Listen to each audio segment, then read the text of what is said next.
अब हम लोग प्रश्नावली 3.1 के जितने भी क्वेश्चन है उसको एक एक करके देखते हैं। ठीक है, देखो जो सबसे पहला नंबर क्वेश्चन है उसमें क्या करा कि आफ्ताब अपनी पुत्री से कहता है, ठीक है, कि 7 वर्ष पूर्व मैं यानी कि आफ्ताब तुमसे, यानी कि वो अपनी पुत्री से 7 गुनी आयु का था। ठीक है, अब से 3 वर्ष बाद, ठीक है, मैं तुमसे यानी कि आफ्ताब किससे, तुमसे यानी कि अपनी पुत्री से केवल 3 गुनी आयु का रह जाऊंगा। ठीक है, क्या यह मनोरंजक है?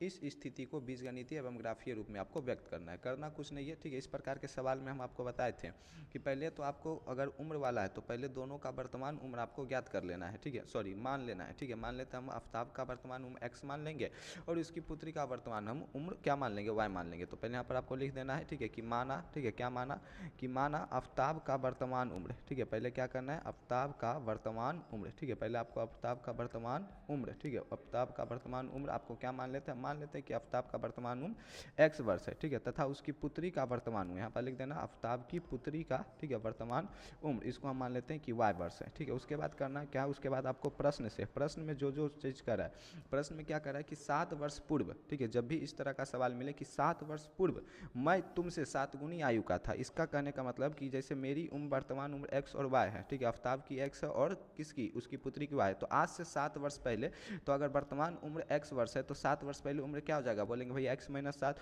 और वर्तमान उम्र y वर्ष है, तो आज से 7 वर्ष पहले उम्र क्या हो जाएगा, y माइनस 7। तो आज से 7 वर्ष पहले मेरा जो उम्र रहा होगा यानी कि x माइनस 7, ये तुम्हारा उम्र जो 7 वर्ष पहले था इसका 7 गुना था। इसका कितना गुना था, 7 गुना था। यहाँ से आप एक समीकरण प्राप्त कर लेंगे।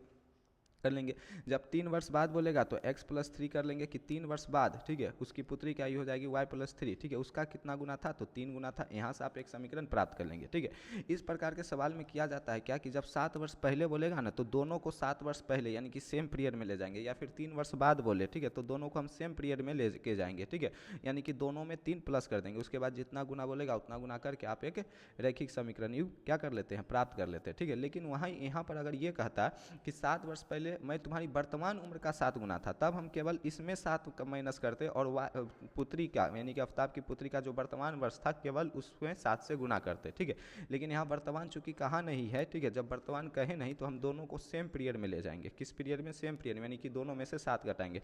तो प्रश्न से पहले करना है क्या है कि आफ्ताब की 7 वर्ष पहले उम्र, ठीक है, आफ्ताब की 7 वर्ष पहले उम्र, तो जो पहले 7 वर्ष पहले उम्र होगी, ठीक है, 7 वर्ष यहाँ पर लिख देना 7 वर्ष पहले उम्र, तो 7 वर्ष उम्र क्या हो गया भैया, सिंपल है x माइनस 7 वर्ष हो जाएगा। ठीक है, अब ये भी किसी को समझ नहीं आता, सिंपल समझो, अभी तुम्हारा उम्र अगर 10 वर्ष है तो 7 वर्ष पहले तुम कितने वर्ष का रहा होगा, 3 वर्ष का, वो 3 वर्ष कैसे आया, 10 माइनस 7। ठीक है, यानी कि अभी वर्तमान उम्र x वर्ष है तो 7 वर्ष पहले उम्र हो जाएगा x माइनस 7। उसी प्रकार आफ्ताब की पुत्री का, ठीक है, यहाँ पर लिख देना कि आफ्ताब की पुत्री का, ठीक है, किसका, आफ्ताब की पुत्री का 7 वर्ष पहले उम्र, ठीक है, आफ्ताब की पुत्री का 7 वर्ष पहले उम्र, तो आफ्ताब की पुत्री का वर्तमान उम्र कितना था, तो बोलेंगे भैया वर्तमान उम्र था y वर्ष, तो 7 वर्ष पहले कितना हो जाएगा, y माइनस 7 वर्ष। ठीक है, तो यहाँ पर हम लिख देंगे y माइनस 7 वर्ष। ठीक है, अब देखो प्रश्न में क्या रहा है कि 7 वर्ष पहले, ठीक है, 7 वर्ष पहले जो आफ्ताब की उम्र रही होगी, मैं यानी कि कौन, आफ्ताब, तुमसे यानी अपनी पुत्री से कह रहा है कि तुमसे 7 गुनी आयु का था, यानी कि 7 वर्ष पहले ये जो x माइनस 7 है ना, ये अपनी पुत्री यानी कि y माइनस 7 से कितनी आयु का था, 7 गुनी आयु का था। ठीक है, यहाँ से अब x माइनस 7 है, जब इस 7 को y से गुना करोगे तो 7y माइनस 7 49, ठीक है, यानी कि x माइनस 7y बराबर, ठीक है, माइनस 49 प्लस में 7। ठीक है, यानी कि जब x माइनस 7y करेंगे, ठीक है, ध्यान दो, x माइनस, ठीक है, 7y बराबर माइनस 49 प्लस 7 करेंगे तो 42। यहाँ से आपका एक रैखिक समीकरण प्राप्त हो जाएगा, समीकरण 1। ठीक है, उसी प्रकार, ठीक है, अब उसी प्रकार यहाँ पर हम लिख देंगे तथा, ठीक है, 3 वर्ष बाद बोल रहा है तो 3 वर्ष बाद हम पहले लेंगे कि 3 वर्ष बाद आफ्ताब कर रहा है कि अब से यानी कि वर्तमान से 3 वर्ष बाद मैं यानी कि कौन, आफ्ताब, तुमसे अपनी पुत्री से कहता है कि 3 गुनी आयु का रह जाऊंगा। तो आप पहले ले लेंगे कि 3 वर्ष बाद आफ्ताब की उम्र क्या हो जाएगी, तो 3 वर्ष बाद आफ्ताब की उम्र हो जाएगी आपका x प्लस 3, तो 3 वर्ष बाद आफ्ताब की आयु, ठीक है, यहाँ पर लिख देना 3 वर्ष बाद आफ्ताब की आयु। ठीक है, तो 3 वर्ष बाद आफ्ताब की आयु क्या हो जाएगी, बोलेंगे भैया x प्लस 3 वर्ष हो जाएगा। ठीक है, और उसी तरीके से उसकी पुत्री की आयु क्या हो जाएगा, पुत्री की आयु आपका बोलेंगे भैया y प्लस 3 वर्ष हो जाएगा। ठीक है, उसी तरीके से, और प्रश्न में क्या कर रहा है कि 3 वर्ष बाद जो आफ्ताब की आयु होगी x प्लस 3, ठीक है, वो उसकी पुत्री की आयु का 3 गुना रहेगा। पुत्री की आयु का कितना गुना रहेगा, 3 गुना रहेगा। देख लो पुत्री की आयु का कितना गुना बोल रहा है, 3 गुना बोल रहा है, तो यहाँ पर हम x प्लस 3 बराबर y प्लस 3 का कितना गुना, तो 3 गुना। ठीक है, तो x प्लस 3 बराबर यहाँ से क्या आ जाएगा, 3y प्लस में 3 तिहाई 9। ठीक है, जब इस 3 की इस y से गुना करेंगे तो 3y, और इस 3 की इस 3 से गुना करेंगे तो 9। ठीक है, तो x माइनस 3y बराबर यहाँ से आ जाएगा 6। इसको मान लेंगे हम समीकरण 2, ठीक है। अब देखो ये जो समीकरण आया है ना, यही है आपका बीजीय रूप, ठीक है। यही क्या है आपका बीजगणितीय रूप। प्रश्न में क्या करा था कि इस स्थिति का बीजगणितीय, ठीक है, तो ये जो हमको आया ना, ये है आपका बीजगणितीय रूप। जब इस बीजगणितीय रूप को हम हल करके ग्राफ बना लेंगे तो वो हो जाएगा उसका ग्राफीय रूप, ठीक है। तो हम यहाँ पर लिख देंगे कि अतः, ठीक है, स्थिति का बीजगणितीय रूप, पहले यहाँ पर लिख दो अतः स्थिति का बीजगणितीय रूप, ठीक है, स्थिति का बीजगणितीय रूप, बीजगणितीय,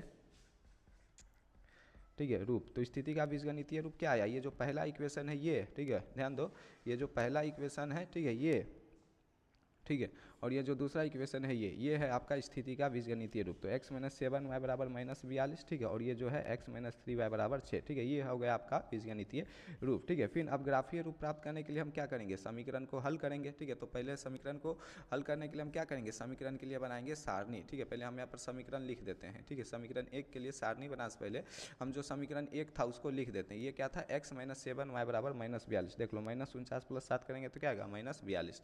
तो x माइनस 7y बराबर क्या आ गया, -42, ठीक है। अब इसके लिए हम समीकरण सारणी बनाएंगे, ठीक है, क्या बनाएंगे, सारणी।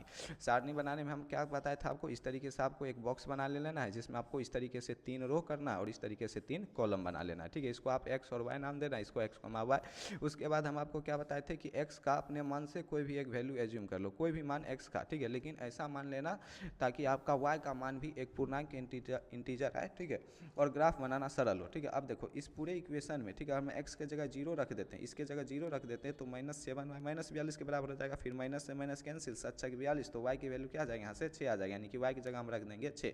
तो अगर हम x का मान 0 एज्यूम करते हैं तो y का मान आ जाएगा 6, y का मान 6 आ जाएगा। और इस चीज़ को y का मान कितना आता है आप रफ पेज में करना है इस चीज़ को, ठीक है। यहाँ पर सारणी आपको फ्रेश बनाना है, तो एक बिंदु आपको मिल जाएगा 0,6। फिर दूसरा क्या करेंगे, अब हम y का वैल्यू एज्यूम करेंगे, ठीक है। अगर मान लो इस इक्वेशन में देख लो x माइनस 7y बराबर क्या है, -42। अगर हम इस इक्वेशन में y के जगह 0 रख देते हैं तो x के जगह क्या आ जाएगा, -42, ठीक है। अब देखो अगर हम ग्राफ बनाएंगे तो -42 पॉइंट तक ले जाना कितना टफ हो जाएगा, ठीक है, पेज से बाहर चल जाएगा। तो हम यहाँ पर -42 नहीं करेंगे, हम प्रयास करेंगे कि y का x माइनस 7y बराबर -42 जो है, इसमें y की एक ऐसी वैल्यू ली जाए जिससे x की वैल्यू छोटी और पूर्णांक में आ जाए। इसी तरीके से हम लेने का प्रयास करेंगे। अगर हम y का मान यहाँ पर 7 रख दें, ध्यान दो, x का मान, y का मान अगर हम 7 रख दें तो इस 7×7 बराबर क्या हो जाएगा, -42। तो x बराबर -42 प्लस क्या हो जाएगा, 49। तो x का मान यहाँ से क्या आ जाएगा, 7।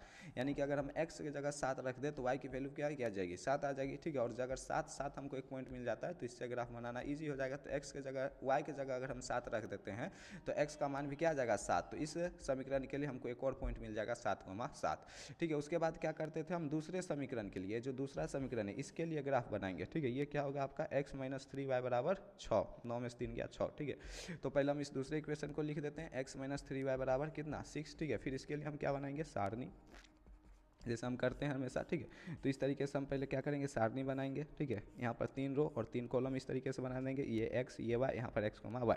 उसके बाद क्या करेंगे, x की अपने मन से मान लेते हैं, अगर हम वैल्यू 0 एज्यूम कर लेते हैं, ठीक है। अगर इसमें, अगर हम इस x माइनस 3y बराबर 6 में, ठीक है, 6 ये है, ठीक है, 6 है, ठीक है। तो अगर x माइनस 3y बराबर 6 में अगर हम x का मान 0 रख देते हैं तो -3y बराबर 6 आ जाएगा। तो y की वैल्यू क्या आ जाएगी, -2, ठीक है। तो y की वैल्यू क्या आ जाएगी, -2। तो 0, -2 एक बिंदु हो जाएगा।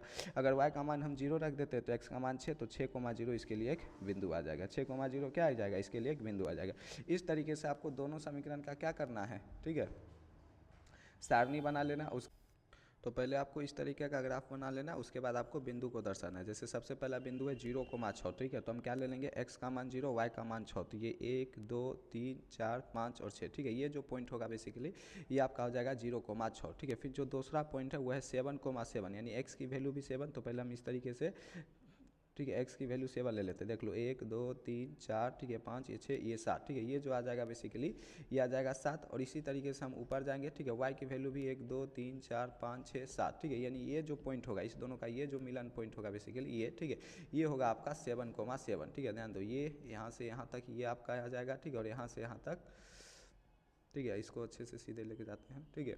इस तरीके से ये जो पॉइंट होगा ये आपका हो जाएगा 7,7, ठीक है। तो यहाँ पर हम क्या दे देंगे, 7,7 दे देंगे, ठीक है। यहाँ पर हम क्या दे देंगे, ये जो पॉइंट होगा, ठीक है, यहाँ से सीधे ये और यहाँ सीधे ये, ठीक है। ये जो पॉइंट होगा बेसिकली ये, इसको हम दे देंगे 7,7 और इसको हम कोई पॉइंट बी नाम दे देंगे, ठीक है। और ये जो हम लाइन लाए हैं बेसिकली इसको हम इरेज कर देंगे, ठीक है। इसको हम क्या कर देंगे, ऐसे इरेज कर देंगे, ठीक है। इसको हम क्या कर दिए, इरेज कर दिए। और उसके बाद क्या करेंगे, हम दोनों लाइन को मिला देंगे। ठीक है, उसके बाद हम क्या करेंगे, एक स्केल लेंगे और स्केल की सहायता से इस तरीके से दोनों पॉइंट को हम क्या करेंगे, मिला देंगे। ठीक है, दोनों पॉइंट को क्या करेंगे, मिला देंगे। ठीक है, इस तरीके से दोनों पॉइंट को क्या करेंगे, मिला देंगे। ठीक है, ये हो जाएगा आपका इक्वेशन 1 का ग्राफ। ठीक है, फिर जब आप इक्वेशन 2 का ग्राफ बनाइएगा तो इक्वेशन 2 में पहला पॉइंट क्या है, तो पहला पॉइंट है 0, -2, यानी कि x का मान 0, y का मान -2। तो यहाँ पर कहीं आपका आ जाएगा 0, -2। ठीक है, इसको हम दे देंगे पॉइंट C। ठीक है, फिर अगला क्या है 6, 0, यानी x का मान 6। ठीक है, 4, 5, 6 और y का मान 0, तो ये आपका 6, 0 बन जाएगा, हम जिसको देंगे इक्वेशन D। फिर इस तरीके से हम दोनों पॉइंट को क्या करेंगे, मिला देंगे। ठीक है, इस तरीके से हम दोनों पॉइंट को क्या करेंगे, मिला देंगे। ध्यान दो। ठीक है, इस तरीके से स्केल लेंगे एक। ठीक है, और दोनों पॉइंट को मिलाने का हम सटीक प्रयास करेंगे।